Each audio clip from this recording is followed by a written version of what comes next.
Le grand journal de Télésignal.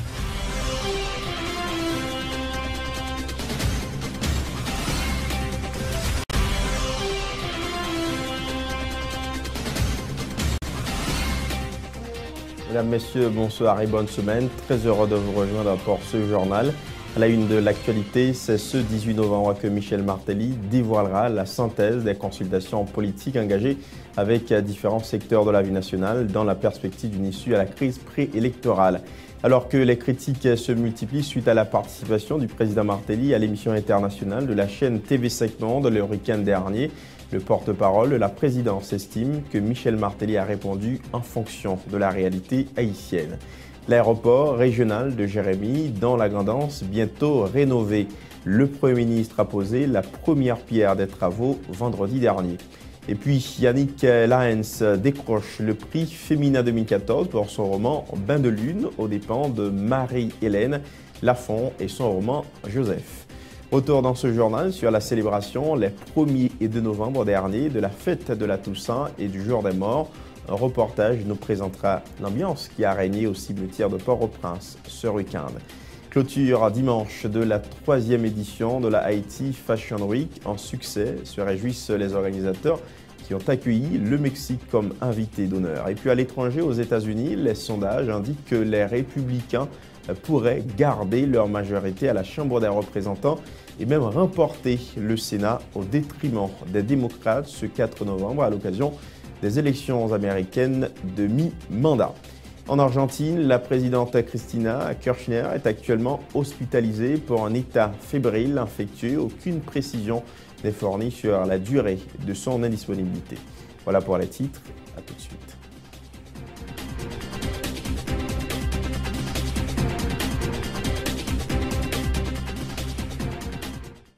Bonjour, je suis Daniel, je vis aux Caraïbes.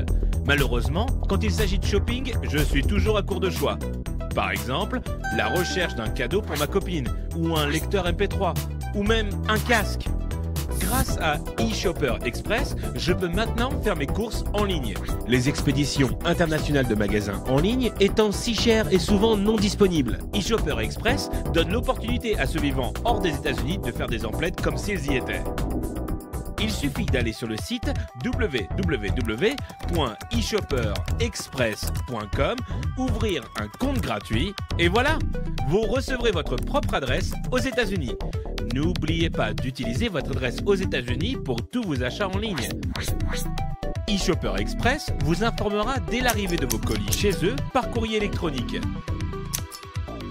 Une fois votre colis arrivé, vous aurez la possibilité de demander l'acheminement immédiat chez vous ou à votre bureau, ou de mettre vos paquets en attente si vous en attendez d'autres. Vous pouvez alors demander la consolidation de vos paquets en un seul envoi. La consolidation peut vous faire économiser jusqu'à 50% sur les frais d'expédition internationaux.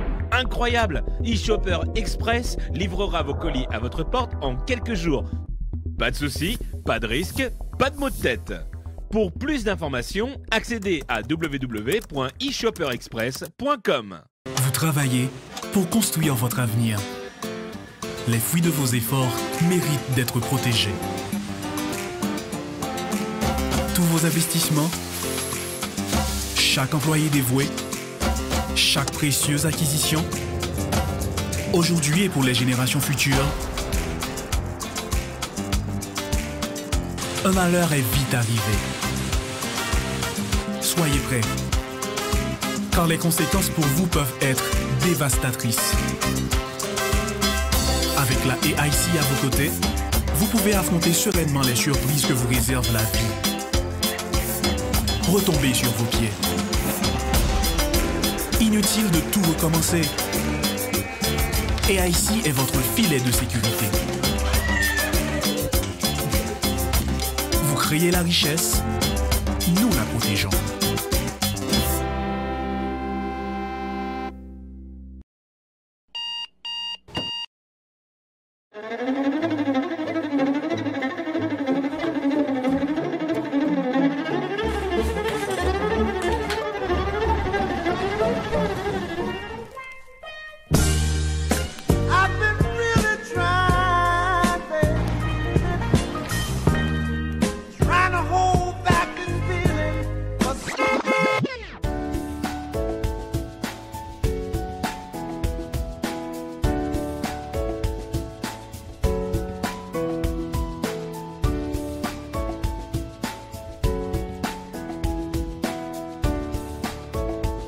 démaquillant, lotion après rasage et lotion rafraîchissante. Limacol, la fraîcheur de la brise dans une bouteille. Limacol est un produit de la Disprophar en vente dans tous les supermarchés et les pharmacies. Sous tête mon nou ak terre nou qui pi riche dans le pays d'Haïti, n'a besoin de café qui gen nam, c'est Rebol sien.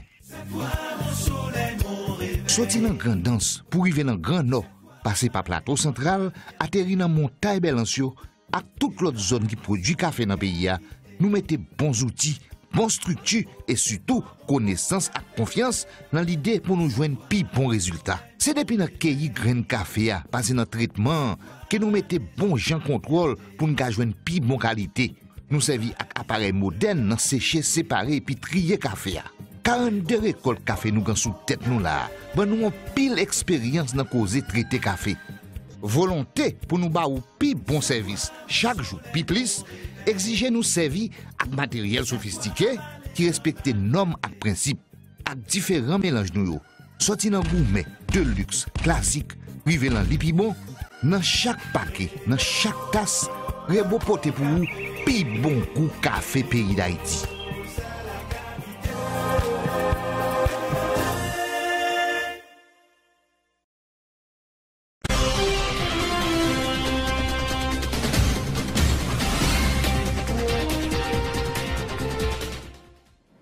Bienvenue au développement du journal, mesdames, messieurs. La présidence haïtienne dresse un bilan positif du voyage de Michel Martelly en Europe, rappelant que le chef de l'État a rencontré la chancelière allemande Angela Merkel et le président français François Hollande. Entre autres, cette tournée s'est déroulée sous le signe du renforcement des coopérations entre ces puissances et Haïti. Lucien Jura, porte-parole de la présidence, qui parlait d'une visite fructueuse, a insisté sur l'amélioration des rapports commerciaux. C'était une première rencontre avec membres représentants Chambre de commerce et d'industrie allemande de l'AIO à Berlin. Une rencontre qui était très fructueuse, côté que l'investisseur allemand a une idée beaucoup plus claire de ce qui passe en Haïti aujourd'hui et intérêt au manifester, fait nous croire que nous avons supposé commencer à recevoir, retomber bien fait, visite ça très bientôt parce que gagner et engagement qui prend pour que dans l'année 2015, là, il y a une mission allemande des affaires lui-même qui t'a venu visiter Haïti pour capable garder de plus près ça qui a passé. Et puis, deuxième rendez-vous président Martelly, c'est après avec chancelière allemande là, Angela Merkel, côté que il a été discuté pendant un bon bout de temps sur avancée qu'a fait en Haïti journée aujourd'hui, question électorale, relations et coopération haïtiano-allemande là, et tout de suite après l'Allemagne, cap sur la France et en France avec le président François Hollande, le président Martelly a gagné pour le chita parler dans le cadre de réunion de travail que a gagné parmi sujets, c'était bien évidemment relations entre deux pays, comment coopération avancée, la France qui besoin qu'on ait et dans l'ensemble, qui nouveau tableau présenté en Haïti, ce que le président Martelly a fait, c'était encore une fois la même démarche pour être comment capable d'inciter les investisseurs français pour capable venir investir dans le pays d'Haïti et pourquoi pas une extension de l'aide française au niveau d'autres secteurs de la vie, en façon pour capable permettre que nous allions beaucoup plus vite dans la question de développement. Le président de la République présentera un bilan des consultations entreprises auprès des différents secteurs de la vie haïtienne le 18 novembre prochain, annonce Lucien Jura. Le porte-parole de la présidence précise que les discussions se poursuivent entre-temps. Interrogé sur la prestation du chef de l'État au micro de TV5 Monde, RFI, le week-end écoulé, M. Jura estime que Michel Martelly a répondu en fonction de la réalité haïtienne. Lucien Jura. C'était donc 3 journalistes seniors qui ont interrogé le président Martelly sur un ensemble de sujets. Et espace ça, pour le monde qui est habitué avec lui, c'est un espace qui d'abord a comme vocation pour le mettre l'interviewer lui-même devant la scène. Et l'interviewé, c'était le président de la République. Son ensemble de sujets en rapport à l'actualité haïtienne. Et le président Martelly, avec le même naturel qu'on le connaît, de répondre aux questions. Peut-être ça pas certains monde t'a espéré peut-être qu'elle te répondre, mais elle répond en fonction de la réelle haïtienne actuelle et à chacun peut-être son interprétation, mais l'on aura compris finalement que le président de la République était resté égal à lui-même et, encore une fois, a fait honneur à la nation à travers cette prestation au micro de 3 journalistes seniors. La continuer avec série de pourparlers et conformément à communiqué qui sorti dans la semaine passée là, au plus tard, le 18 novembre, série de consultations a bien pour reprendre fin, parce que nous songeons déjà des rencontres qui étaient avortées, notamment avec les partis politiques ayant leurs représentants au niveau du groupe des 6, parce que c'était un problème de coordination, de planification, pas un problème pour que, par exemple, de nouvelles invitations à joindre le secteur ça. Et puis il y a d'autres acteurs au niveau politique également qui viennent pour consulter, mais au moment où nous parlons, il y a des avancées sérieuses qui commencent à être faites au niveau du cabinet de la présidence par rapport à un ensemble de propositions, de suggestions pour comment nous sommes capables de joindre le bout du tunnel. L'embarras du président de la République, Michel Martelly, face à certains dossiers clés de la conjoncture en Haïti lors de sa participation le week-end écoulé à l'émission internationale de TV5 Monde en France, résulte du manque de culture politique du président Martelly, estime le coordonnateur général de l'Organisation du Peuple en lutte, Sauveur Pierre-Etienne, juge inconcevable que le chef de l'État ne soit pas au courant des prisonniers politiques dans le pays. Le politologue s'est montré totalement insatisfait de la participation du chef de l'État à l'émission internationale de TV5 Monde samedi dernier lors de sa visite en France. Le professeur Sauveur Pierre-Etienne était l'invité du journal Réveil Info de Signal FM ce matin. On l'écoute. Dans tout pays, que ce soit en France, que ce soit aux États-Unis, si il y a une manifestation, si il y a une casse, eh bien la police lui-même réagit. Il est capable de dire lui-même, ce n'est pas lui-même qui a dirigé la police, parce que la Constitution n'a pas permis de diriger la police. Donc, c'est la justice. Et une fois qu'il est entré dans le pays, il va parler avec le Premier ministre et le ministre de la Justice là, pour connaître comment suivre le dossier ça fait. Bon gens pour le faire. Ça, c'est une politique là, c'est à la France, c'est à la fois organisée. Mais il n'est pas capable de dire que l'ignorer, qu'il y a des citoyens qui sont en prison. Donc, réponse là, et il n'est pas approprié. Et pour capable de comprendre que ce n'est pas un homme politique lié. Moi-même, je suis un homme politique, je suis un politologue. Si un journaliste pose mon question embarrassante, eh bien, comment pour me sortir la donne? C'est comme d'ado où tu as dit, moi-même, pour me monter son scène, pour me chanter. Eh bien, moi, je ne vais pas demander de me chanter pour bagaille, musique classique. Non, pas grand, il me café. Ce n'est pas domaine moi, donc ce n'est pas domaine président, mais depuis 3 ans, il fait quelques efforts, mais il ne faut pas oublier un problème qui arrive. Question, journaliste a posé président la première hier. Qui s'accuse le président? C'est que, en 2011, le président n'a pas de l'élection, en 2012 et en 2013, il n'y a pas de parti politique. Parce que même pour l'élection, il faut une organisation politique, un parti politique. Et jusqu'à présent, le parti de Caléa, est-ce que son parti est tout bon? Est-ce que lui est prêt? Est-ce qu'il met le coup-pied? Ou pas connaître? C'est un autre problème. Même si l'équipe au pouvoir, c'est qu'elle fait l'élection, c'est qu'elle pas organiser l'élection, nous sommes comme ça, le président va ça lui-même. Non, au niveau de l'opposition radicale, si on était fait l'élection, l'élection a fait déjà, oui. Mais l'opposition radicale, la petite fait l'élection, passée, et qui est au pouvoir là. C'est l'opposition modérée qui fait l'élection. Donc, le président n'a pas connu question de ça, il n'est pas capable de raconter ça. La participation du chef de l'État à l'émission internationale sur TV5 Monde n'était pas si catastrophique de l'avis de Gatien Jean. Le politologue estime que les 3 journalistes français ont mené l'interview comme un interrogatoire sans aucun respect pour le chef de l'État. Le professeur Jean croit toutefois que Michel Martelly a été suffisamment préparé pour cette entrevue de grande audience. Gatien Jean regrette que le chef de l'État ait esquivé des questions pertinentes comme celle ayant trait à l'avortement, au lieu d'affirmer la position de l'État, dont il est le principal responsable. Le professeur Gatien Jean était au micro de Tamara Oyongaro. Il participait à l'émission Haïti aujourd'hui de ce lundi 3 novembre. Première question, capable de gagner, bon, le président a passé cette question à tenter, présenter situation pays, situation de blocage par rapport aux élections qui étaient faites dans ce sens-là pour renouveler vraiment personnel politique là.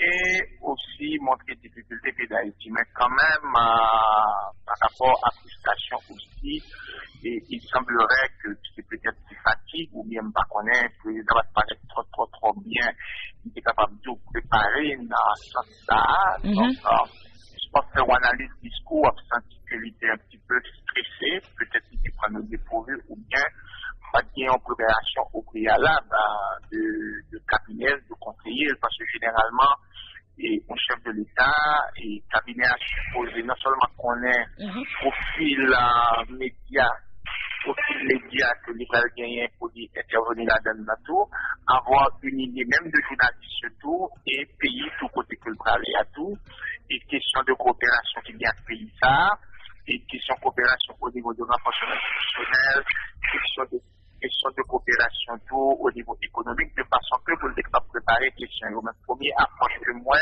il semblerait que peut-être, comme a dit l'interview, malheureusement, nos médias, certains médias n'ont pas relaté cette situation, même si on a des problèmes avec l'équipe qui est au pouvoir, on peut avoir un problème avec le chef de l'État, mais quand même, c'est le chef de l'État de tous les Haïtiens. Il n'est pas question qu'un étranger ou bien qu'un média quelconque puisse traiter un chef de l'État haïtien comme un enfant et ou bien comme une personne qui est dans un interrogatoire.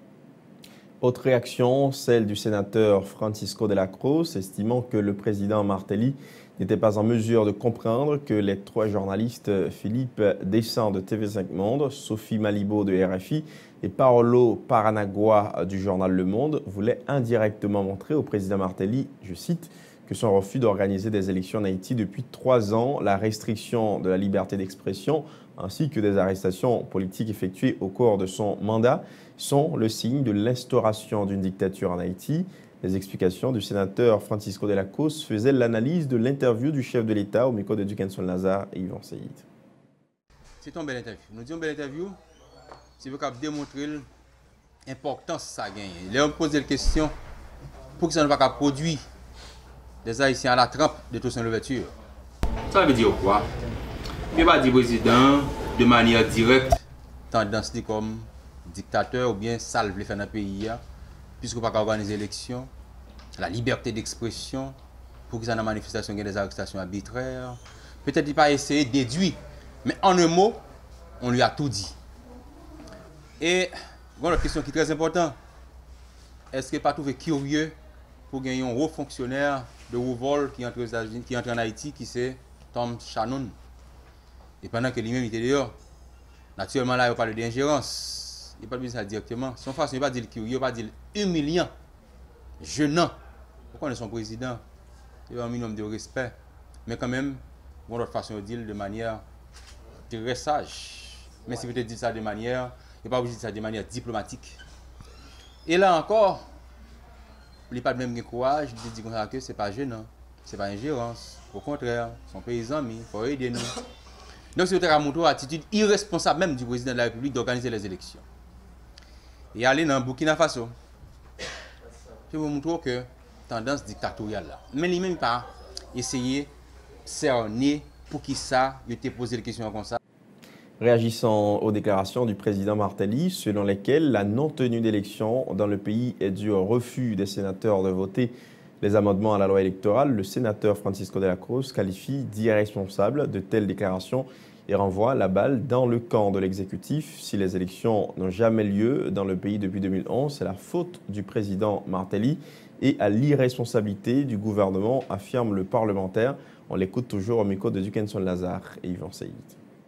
On peut comprendre le président, puis c'est nous qui avons fait l'élection en 2011, nous pas fait.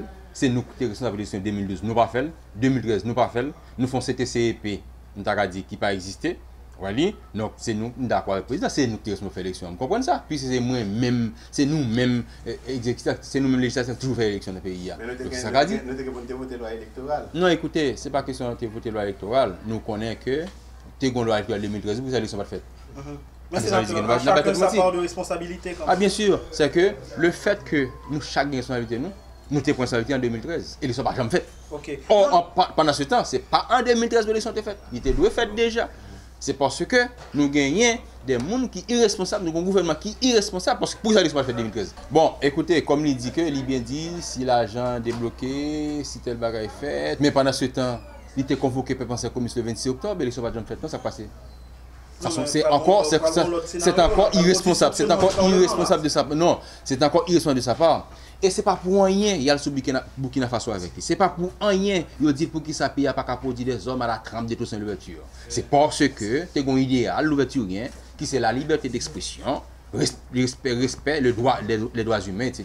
Donc tu as essayé est-ce que le président vraiment a une volonté la caille pour faire un bagage quelconque.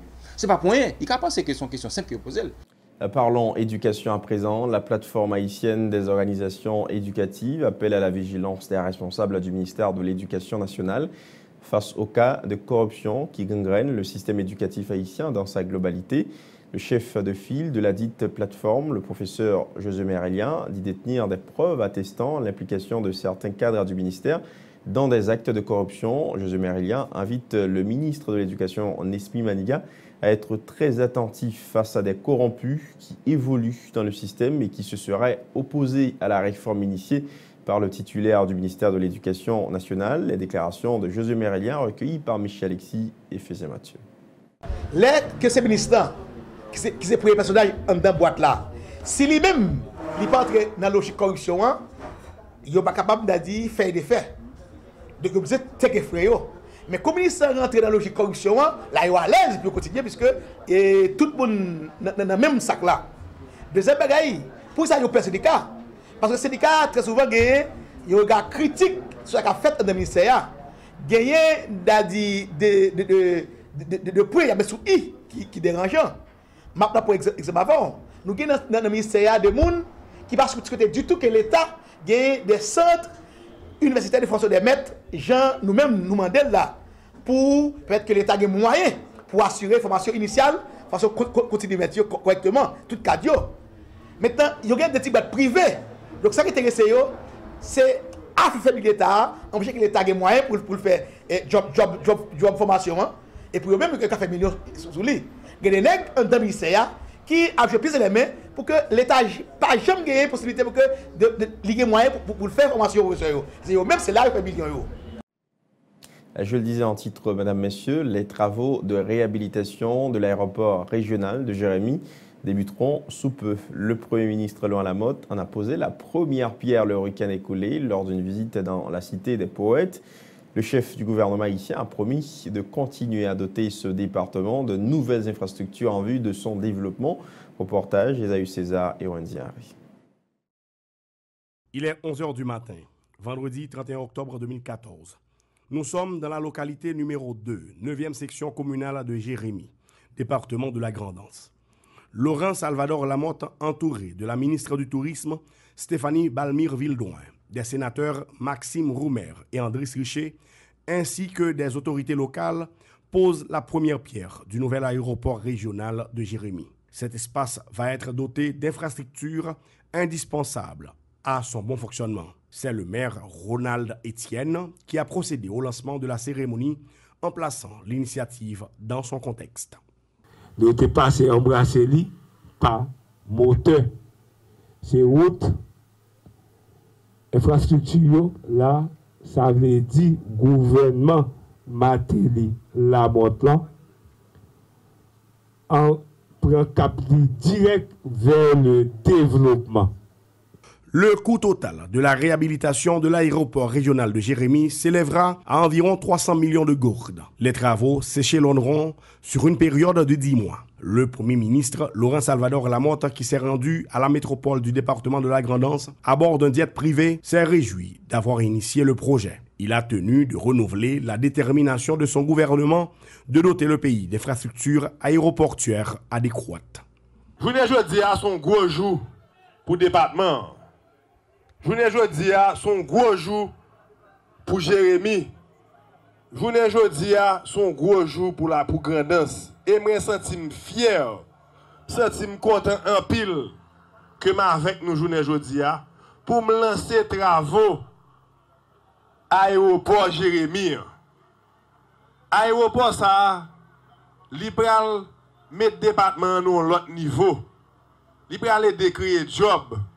Il pral aider gon la vie meilleure. Plusieurs centaines de Jérémiens ont fait le déplacement à numéro 2 pour applaudir l'annonce du chef du gouvernement haïtien. Laurent Salvador Lamotte en a profité pour annoncer divers autres projets. Les deux sénateurs de la Grand'Anse, Andrés Richer et Maxime Roumer, qui prenaient part à la cérémonie de pose de première pierre, se réjouissent de l'initiative prise par l'administration Martelly Lamotte de réhabiliter l'aérogare de Jérémie. Andrés Richer et Maxime Roumer souhaitent que ces travaux s'achèvent dans le délai imparti. Andrés Richer et Maxime Roumer.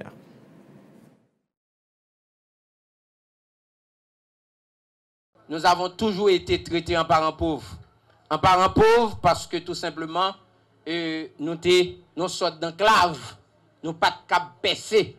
Et puis en fait de ça aussi, c'est que généralement, les gens de la grandance, les hommes qui arrivent, les femmes qui arrivent, ils sont parfois timides. On ne pas oser avancer. Je dis à là, je me présente ici. Je dois vous dire que je ne fais pas partie du gouvernement. Je ne suis pas dans le gouvernement.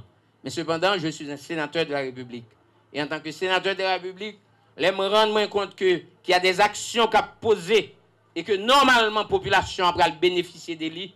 Alors, je n'hésite pas à faire le déplacement. À faire le déplacement parce que je connais que un jour, là, côté chaque jour, je prends un avion, on l'est, je regarde des figues, je éclairer là-dedans. Ça qu'a fait là, c'est pas souvent nous voyons dans l'histoire. Très rarement, quand les sénateurs se disent là, ils n'ont pas investi dans la grandance. Mais je dis, le gouvernement actuel fait un gros effort. Non seulement lui fait l'infrastructure de base, routes, rues, électricité, mais l'école professionnelle, l'hôpital, WAF, et probablement la pointe par le valeur de protection pour WAF là, mais la valeur tout touristique pour reprendre l'ancienne tradition Ville Jérémie. Mais ça me devait dire, c'est qu'on doit faire pont, ou qu'on doit faire malécon, ou qu'on doit faire aéroport, ou qu'on doit faire WAF, ou qu'on doit faire l'école, ou faire l'hôpital. S'il pas articulé, si pas une société, la grande tasse là, qui est organisée, j'aime d'abord l'avant, il y a aucun doit gagner un aéroport par un avion atterrissage. Le temps d'une nouvelle pause, mesdames, messieurs, on vous retrouve tout de suite après.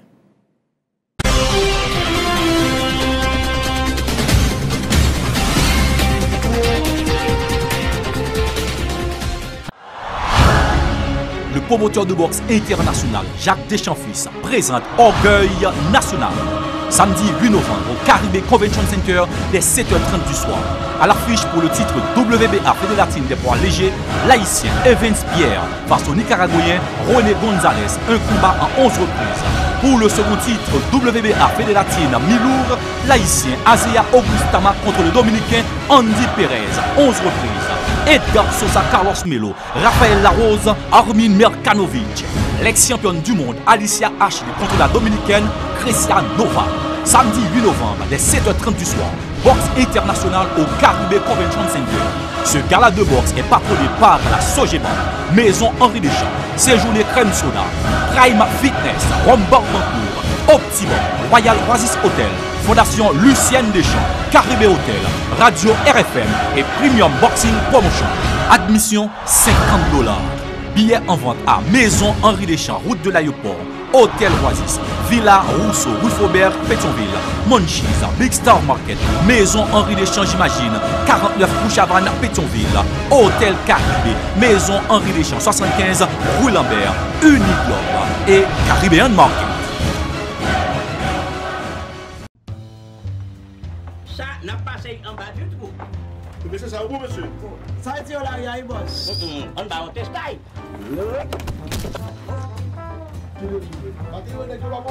Attention derrière, pas vraiment.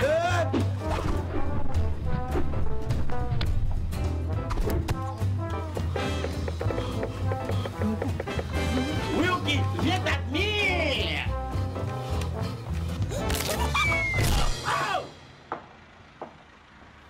Nous correct. Halbay. Canes Construction. Halbi. Canes Construction. Ah, ok. Canes Construction, est-ce un grand monde dans game Kekaïria? Nous vivons tout numéro 1. Bon prix, c'est nous. L'autre bagage, on dit pas. Nous avons Canes Construction. Nous sommes plus terrain que tout l'autre. Bois, fer, ciment, céramique, peinture, électrique. Nous avons cuisine tout pareil. C'est Astel, Plaquel. Adresse nous tout dans la carte là, c'est nous. Canes Construction. Depuis on poursuit pas de l'autre côté.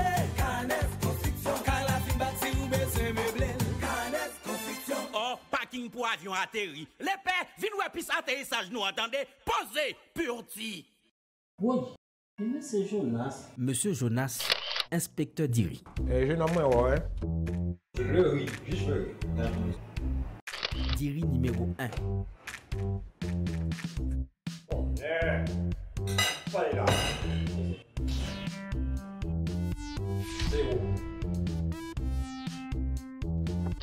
Diri numéro 2.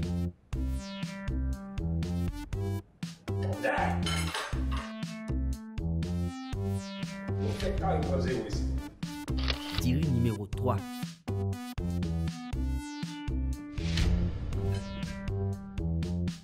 Diri 10 sous 10 plus.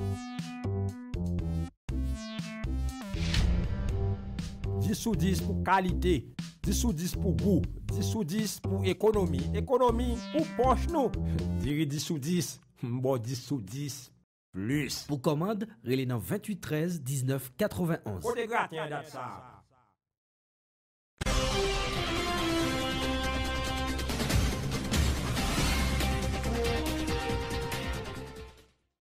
De retour après la pause, mesdames, messieurs, un groupe de contractuels au Centre national d'équipement ont organisé un sitting ce lundi au sein de l'institution à Petite Place Cazaux pour exiger leur lettre de nomination. Ces protestataires qui dénoncent de mauvais traitements subis au sein du CNE menacent d'observer un arrêt général de travail dans les prochains jours si leurs revendications ne sont pas satisfaites, leur déclaration. 3 jours après, le ministre de la République là, il venu parler avec nous, il doléance. Il a dit que il va prendre le conseil des ministres, il va faire passer doléance nous. Pour laisser passer, le ministre a dit, il y a une nous réponse. Je dis fait 14 jours, nous ne pouvons jamais loin de ça qui est les réponses. C'est ça que je dis là, nous retourner à mobiliser, pour nous capables de avoir une réponse avec réponse sur des jours. Évidemment, c'est sous trop. Molo, nous le prenons, nous fait tout ça où on fait. Parce que moi-même, personnellement, j'ai 16 anciens mois dans la boîte là. Comment vous voulez que, pour mes 16 anciens mois, pour chez Kounia, il y a pas avec ça où il y a un contrat, 1 an non renouvelable pour mes clients. Et c'est pour la raison pour laquelle nous-mêmes, nous campons quoi, nous disons non, nous pas signer et que c'est lettre nomination nous besoin. Bon, les présidents de parler avec le ministre de la République, de venir là, de parler avec nous. Nous commençons à travailler. Mais Kounia là, nous retournons dans le mouvement ça là. Si nous pouvons rejoindre une réponse là, nous pouvons camper travail total. Si le ministre a bien parlé, son seul bagage la prétendre lettre nomination. Nous campons le mouvement ça jusqu'à ce que nous jouions une lettre nomination. Bon, jusqu'à cette heure, nous pas dans la protestation ça. Nous dans la protestation, lettre nomination. Et justement, les 1er et 2 novembre ont marqué la fête de la Toussaint et le jour des morts, une tradition haïtienne à laquelle les adeptes de l'Église catholique vénèrent les saints et ceux du vaudou se rendent au cimetière pour invoquer l'esprit de membres chers de leur famille disparue.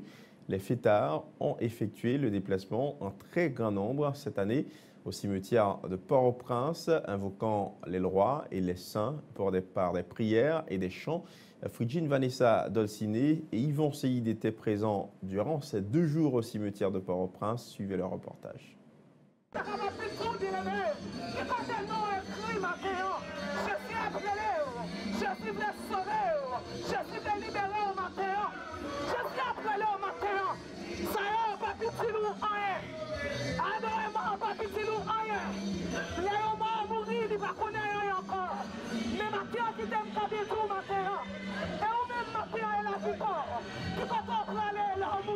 Laissez les morts ensevelir les morts.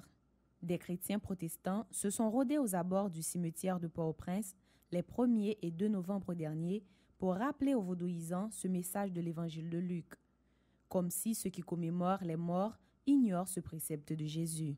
D'ailleurs, les protestants n'étaient pas les seuls sur les lieux, puisqu'à l'intérieur du cimetière, dans l'église Notre-Dame des Sept Douleurs, des fidèles catholiques rappelaient que le fils de Joseph et Marie était le chemin, la vérité et la vie.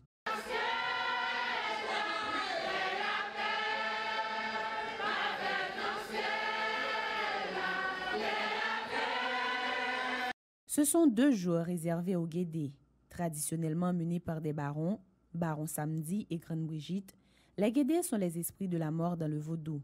Leurs couleurs favorites sont le blanc, le noir, le mauve. Pour ce prêtre du vaudou, la fête des morts est symbolisée par le café, le pain, le piment, le nettoyage du cimetière et la prière. Fête des morts, c'est pour le café, nettoyer cave, faire pain, sauter dans l'église. Mais ici, nous faisons Guédé. L'autre année, qui est mon bel message pour nous faire cérémonie.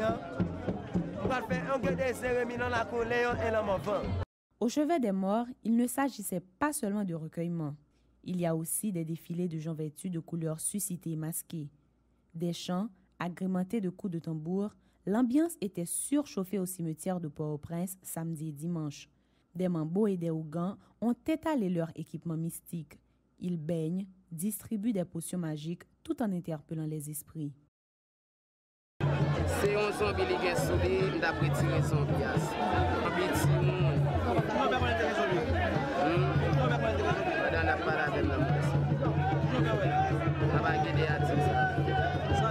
Le Guédé est une tradition locale où des Haïtiens se recueillent sur la tombe de leurs proches disparus. Ce week-end, des 1er et 2 novembre, les Haïtiens déferlaient en grand nombre le cimetière central de la capitale le plus peuplé du pays.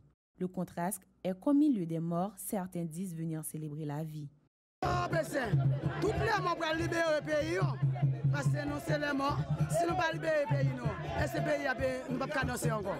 C'est pour le pays à libérer. Après ça, pour nous danser plus bien toujours, plus bien toujours. Et puis, moi, content parce que je suis en sécurité pour danser. Moi, crier, moi, boisser. Et puis, c'est supposé lui-même pour toute personnalité. Pour être capable de jouer une jour. Pour être capable de libérer le pays toujours. Pour être capable de vivre côté. Ces 1er et 2 novembre n'étaient pas seulement l'occasion pour des croyants de saluer la mémoire de leurs disparus. C'était aussi l'opportunité pour les adeptes du vaudou de se procurer des articles pour leurs besoins interguédés. C'est à la romancière haïtienne Yannick Lahens que le prix Femina a été attribué ce lundi pour son roman Bain de lune, aux dépens bien sûr de Marie-Hélène Lafont. Et son roman Joseph, le prix Femina, a été créé en 1904 pour protester contre l'attribution systématique du Goncourt à des auteurs masculins. Son jury est exclusivement féminin. La Camerounaise Léonora Mialo avait remporté le prix en 2013. Le prix Femina étranger a quant à lui été décerné à l'auteure israélienne Zeruya Shalev pour son roman Ce qui reste de nos vies, qui explore bien sûr les liens parents-enfants. Autre point, la 3e édition de Haïti Fashion Week s'est clôturée ce week-end à l'hôtel Caribbean Convention Center sur le thème « Ma mode, mon patrimoine ». Environ 45 créateurs haïtiens et étrangers ont pris part à ce festival de la mode dont l'invité d'honneur a été le Mexique. Entre autres grandes figures de la mode haïtienne ayant participé à l'événement, on retrouve Maggie Dursey, Michel Châtaigne, Félicia Del, Valérie Villan. Cette initiative, explique les organisateurs, a permis de mettre le travail des designers haïtiens sous le feu des projecteurs en créant des modèles à des prix accessibles à tous. Les précisions de Nadège Telfort et de Michel Châtaigne au micro de Max Joseph. Pour la 3e année, je pense que le succès a été énorme. Cette année, nous avons reçu des gens de partout et des instances qui ont voulu se mettre avec nous pour pouvoir avancer avec ce grand projet ambitieux qu'est la mode. Le premier projet le plus intéressant que ce groupe de designers veut lancer en Haïti, c'est commencer à rentrer sur le marché national. C'est-à-dire créer des vêtements à des prix abordables pour que tous les Haïtiens peuvent s'acheter des vêtements pour se mettre. Comme je disais, je pense que cette année, on a encore mis le paquet. On a mis le paquet cette année. Beaucoup d'efforts, beaucoup de travaux. On a travaillé énormément. Des fois, on passe des nuits à envoyer des emails à l'étranger, à recevoir des emails, à faire des coordinations. Par exemple, pendant l'activité, on n'arrête pas de travailler. On continue. Par exemple, le premier jour est passé, on a révisé ce qui n'était pas bon, on a frappé différemment et positivement le deuxième jour. Donc, je pense que cette année, je peux dire qu'on a mis le paquet. On mettra encore un paquet beaucoup plus énorme l'année prochaine, ça c'est sûr et certain. Mais cette année, on a beaucoup d'invités, beaucoup du monde de l'international est rentré spécialement à leurs frais. Il y en a qui sont venus à leurs frais. Ils sont rentrés pour supporter l'événement. Rappelons que la Haiti Fashion Week est une initiative du Centre d'appui et de promotion d'entreprises et de Asian Network of Designers, supporté par le ministère de la Culture et l'Union européenne à travers le programme européen de soutien aux initiatives culturelles. Et puis, autre point, dans ce journal, mesdames, messieurs, la compagnie de transport Sans Souci tend vers une nouvelle destination, les Cayes. Sa direction a lancé samedi son trajet Cayes-Port-au-Prince dans la métropole du Sud. Le vice-président de la compagnie, Robert Duguay, précise que 4 autobus assureront le trajet aller-retour Port-au-Prince-Cayes. Il dit envisager de procurer aux Cayens du confort et au secteur transport de la modernité. Robert Duguay au micro de Tom Dumont. C'est extraordinaire quand même pour Haïti, pour un monde qui a dit Amdaï, Alpha Liberté, et puis il prend une compagnie autobus qui fait toute connexion pour lui arriver directement à Wanamet ou bien à Alpha Liberté à travers la compagnie ça. Et le même jour, je pense que c'est un très bon variété. Nous avons une flotte d'autobus qui assure le transport Port-au-Prince, Cap-Haïtien, Wanamet et j'en passe. Sur le Cayes précisément, combien cap desservi la ville de Cayes? Autobus que nous gagnons au Cap, il y a prêté au Cap. Il y a 4 autobus qui pourraient occuper de transport Cayens. Mais éventuellement, ça peut arriver que, comme m'expliquons, si il y a un problème, mais qu'il y a plus pour nos Cayens en période donnée, il y a des périodes comme ça, et que là, ça, c'est sûr qu'il y a des autobus qui sont sortis au Cap Haïtien pour venir au Cayes, de façon pour nous assurer certain que nous sommes capables d'assurer que les clients ont un transport de bonne qualité. Après le transport sur le Cayes, qui ça nous gagne comme perspective? Est-ce que nous comptons voler? Puisque sans souci voler, est-ce que nous comptons voler? Non, pas croire que nous pensons que nous avons pile toujours pour nous faire un transport en commun, transport par autobus. Nous avons pile toujours pour nous faire. Ne rêve pas nous, c'est pour nous arriver dans cette situation ça. Pour lorsque nous gagnons un bus qui est en panne sur la route là, dans le trajet que nous avons fait, pour nous capables de dire clients nous, excusez-nous et que dans maximum 1 heure de temps, il y a un autobus qui vient chercher. C'est ça que nous ne pouvons pas réaliser à 100%, mais nous avons travaillé sur ça et que le jour que nous réussissons à faire ça, moi-même personnellement, je suis très satisfait parce que ça arrive déjà à l'étranger, le bus prend panne, il dit dans 35 minutes, un bus vient chercher, mais 35 minutes vrai, il y a l'autre bus vient chercher. Le rappel des titres avant de refermer ce journal, c'est ce 18 novembre que Michel Martelly dévoilera la synthèse des consultations politiques engagées avec différents secteurs de la vie nationale dans la perspective d'une issue à la crise préélectorale.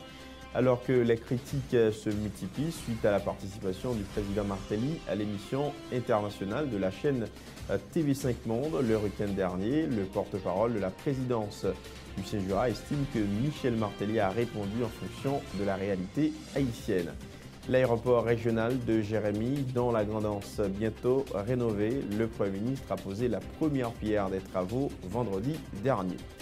Yannick Laens décroche le prix Femina 2014 pour son roman Bain de lune, aux dépens de Marie-Hélène Lafont et son roman Joseph. Puis on a fait un retour dans ce journal sur la célébration les 1er et 2 novembre dernier de la fête de la Toussaint et du jour des morts. Un reportage nous a présenté l'ambiance qui a régné au cimetière de Port-au-Prince ce week-end. Et puis clôture dimanche de la 3e édition de la Haiti Fashion Week. En succès se réjouissent les organisateurs qui ont accueilli le Mexique comme invité d'honneur. Dans l'actualité internationale aux États-Unis, les sondages indiquent que les républicains pourraient garder leur majorité à la Chambre des représentants et même remporter le Sénat au détriment des démocrates ce 4 novembre à l'occasion des élections américaines de mi-mandat. En Argentine, la présidente Cristina Kirchner est actuellement hospitalisée pour un état fébrile infectieux. Aucune précision n'est fournie sur la durée de son indisponibilité. Voilà qui met un terme à ce journal. Merci à chacun de vous de l'avoir suivi. À très bientôt.